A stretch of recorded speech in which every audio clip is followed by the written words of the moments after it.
ना किसी गरीब पे जुल्म करेंगे और ना किसी गरीब पे जुल्म होने देंगे, ना किसी को नुकसान पहुंचाएंगे और ना किसी को नुकसान पहुंचाने देंगे। सबका हाथ पकड़ेंगे, सबके धर्मों का सम्मान करेंगे, सबके बच्चों को आगे बढ़ाने के लिए नए इंतजाम करेंगे, एक नया इंकलाब करेंगे, एक नई आंधी लाएंगे, एक नई ताकत बनाएंगे। एक ऐसी सियासी ताकत होगी जिसमें हर एक आदमी भी, विरोधी भी ये महसूस करेगा कि ये ताकत किसी को मिटाने के लिए नहीं है, ये ताकत सबको आगे बढ़ाने की। ये तब होगा मेरे साथियों।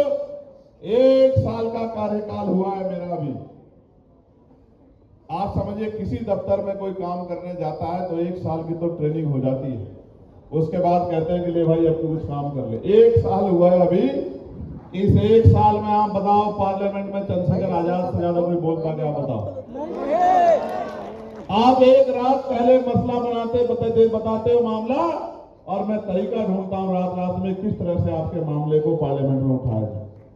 मैं आज आपको कह रहा हूं, इलाहाबाद का मामला हो या अलीगढ़ का मामला हो या नाहल का मामला हो या देश में कहीं भी दलितों पे, पिछड़ों पे, गरीबों पे, किसी भी जाति धर्म के लोगों पे, महिलाओं पे, किसानों पे कोई जुल्म हुआ है, जैसे अनंतपुर में गुर्जर समाज के लोगों के साथ अन्याय हुआ है, उनके घर गिराए गए, और मैं गुर्जर समाज के लोगों को बहुत दिनों से समझा रहा था कि जलते घर को देखने वालों, फूस का छप्पर आपका है, आग के पीछे तेज हवा है, आगे मुकद्दर आपका है।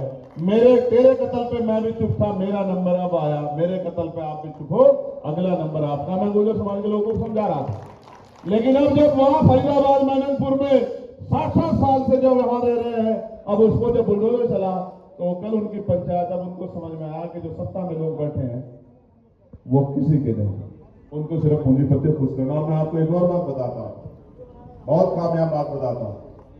उनके सांसद हैं, उनके मंत्री हैं, अब वो उनके पास जाते हैं तो हाथ जोड़ लेते हैं। मैं यही आपको बताना चाहता हूं कि जो विधायक, सांसद आपका होते हुए भी, आपके बीच का होते भी आपकी समस्या को नहीं उठा सकता, वो कभी आपके लिए बोल नहीं सकता, आपका भला नहीं कर सकता। इस बात को आप समझ।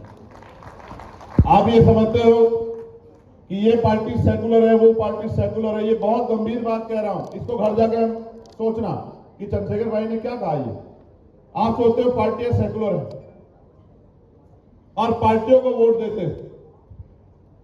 एक आदमी 20 साल भारतीय जनता पार्टी में रहा और 15 दिन पहले उसने कोई दूसरी तथाकथित सेकुलर पार्टी ज्वाइन कर ली। क्या उसका आचरण, उसका व्यवहार, उसका मिजाज बदल जाएगा क्या? बताओ, बदल जाएगा क्या? बदल जाएगा क्या? आप समझो, इस दल